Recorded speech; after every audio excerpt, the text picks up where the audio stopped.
Hello class 11th students, कैसे हो सब लोग। आई होप कि तुम बहुत अच्छे से होगे। इस वीडियो में हम डिस्कशन करने वाले हैं बेसिक कॉन्सेप्ट ऑफ केमिस्ट्री के प्रॉब्लम 1.11 के सॉल्यूशन के बारे में। अगर तुमने इसे प्रीवियस वीडियो अभी तक नहीं देखा, साथ ही साथ आने वाले वीडियोस का सॉल्यूशन देखना चाहते हो, तो कंप्लीट प्लेलिस्ट का लिंक मिलेगा तुम्हें डिस्क्रिप्शन में। तो एक बार डिस्क्रिप्शन तुम जरूर चेक कर लेना। क्वेश्चन है, what is the concentration of sugar, यानी कि हमें कॉन्सेंट्रेशन निकालना है। सर कॉन्सेंट्रेशन के तो बहुत सारे टर्म्स होते हैं, तो हमें कौन सा निकालना है। तो लिखा है इन मोल पर लीटर। मोल पर लीटर का मतलब क्या होता है कि हमें फाइंड आउट करना है मोलैरिटी। क्या फाइंड आउट करना है? मोलैरिटी, क्योंकि उसी का यूनिट होता है मोल पर लीटर। और जो सब्सटेंस हमें गिवन होता है ना, ये कुछ और नहीं होता बल्कि सॉल्यूट होता है ना। इफ 20 ग्राम, है ना, इफ इट्स 20 ग्राम, इट्स 20 ग्राम मतलब क्या हो गया कि अगर तुम देखो कि गिवन तुम्हें क्या दिया हुआ है, तो गिवन से तुम्हें क्लियरली दिया है कि मास ऑफ सॉल्यूट दिया हुआ है ना। तो मास ऑफ सॉल्यूट, सॉल्यूट के लिए हम लोग बी से रिप्रेजेंट कर सकते हैं, या फिर नॉर्मली मैं लिख दे रहा हूं यहां पर मास ऑफ शुगर हमें गिवन है, दैट इज कितना 20 ग्राम। ठीक है, ठीक है, ठीक है। Dissolve in enough water to make a final volume up to 2 litre, यानी कि वॉल्यूम ऑफ सॉल्यूशन आपको गिवन है जो कि कितना है 2 लीटर आपको गिवन है। ठीक है, ठीक है। तो हमें निकालना क्या है, मोलैरिटी फाइंड आउट करना है हमें। तो मोलैरिटी का एक्चुअल में फॉर्मूला क्या होता है?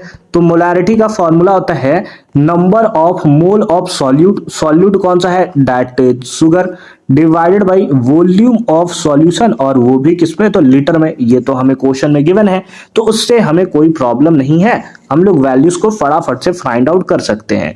But sir number of mole of sugar तो हमें गिवन नहीं है, उसका मास गिवन है हमें क्वेश्चन में, तो कोई बात नहीं है। ऐसा करते हैं कि यहां से हम लोग क्या कर लेते हैं कि वैल्यूज फाइंड आउट कर लेते हैं कि नंबर ऑफ मोल कितना आएगा।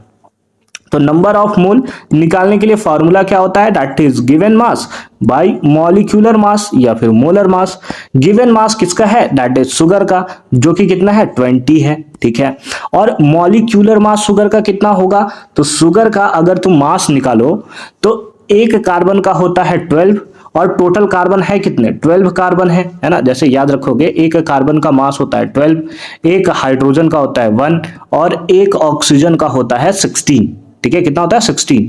तो एक कार्बन का हो गया 12, ठीक है, और टोटल है कार्बन कितने, 12 कार्बन भी है, तो इंटू का 12, प्लस एक हाइड्रोजन का होता है, एक हाइड्रोजन है कितने तुम्हारे पास, तो 22, है ना। क्या लिखा हुआ है, C12H22 ना, तो ये हो गया 22, प्लस एक ऑक्सीजन का होता है 16, और है टोटल कितना 11। तो ऐड कर दोगे तो ये आ जाएगा 20 डिवाइडेड बाई कितना आ जाएगा सर, डिवाइड करने के बाद तो ये सबको तुम ऐड करोगे तो ये आ जाएगा 342। कितना आ जाएगा 342। और जब तुम इसको कैंसिल करोगे तो ये कितना आना चाहिए, एक सेकंड में इसको डिवाइड कर लेता हूं। 20 डिवाइडेड बाई 342, ये आ रहा है 0.0585, है ना, इतना क्या मोल। अब तुम्हारे पास मोल का भी वैल्यू निकल गया, यानी कि number of mole of sugar तुम्हें फाइंड आउट हो गया, जो कि वैल्यू कितना आ रहा है 0.0585, है ना, 585।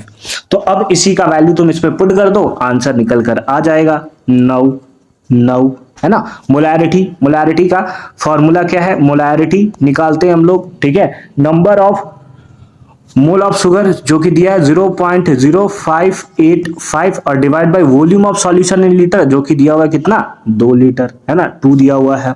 अब इसको तुम डिवाइड कर दो तो याद आएगा 0.02, फिर यहां से 9 हो जाएगा, फिर 2 होगा और 5 होगा, है ना।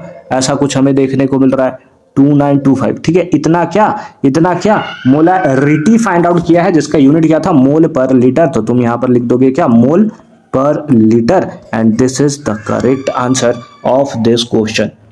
तो इस तरीके से सिंपल फॉर्म में तुम वैल्यूज को फाइंड आउट करते हो। हमने क्या क्या किया, एक बार फिर से मैं तुम्हें यहां पर दिखा देता हूं। सबसे पहले जो वैल्यूज हमें गिवन था, सबसे पहले गिवन को हमने लिख दिया, जिसमें मास ऑफ शुगर था।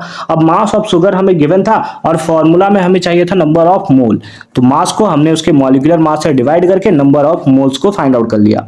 अब एक बार जैसे उसको फाइंड आउट किया, फिर हमने फॉर्मूला पर पुट किया, आंसर जो है वो फटाफट से निकल कर आ गया। आई होप कि तुम्हें यह पार्ट एकदम क्लियर फॉर्म में समझ में आया होगा कि कैसे हमने इसका सॉल्यूशन जो है वो किया है। मिलते हैं आपसे अगली वीडियो में एक और क्वेश्चंस के सॉल्यूशन के साथ। तब तक के लिए अच्छे से पढ़ाई करते रहो। All the very best for your upcoming examination.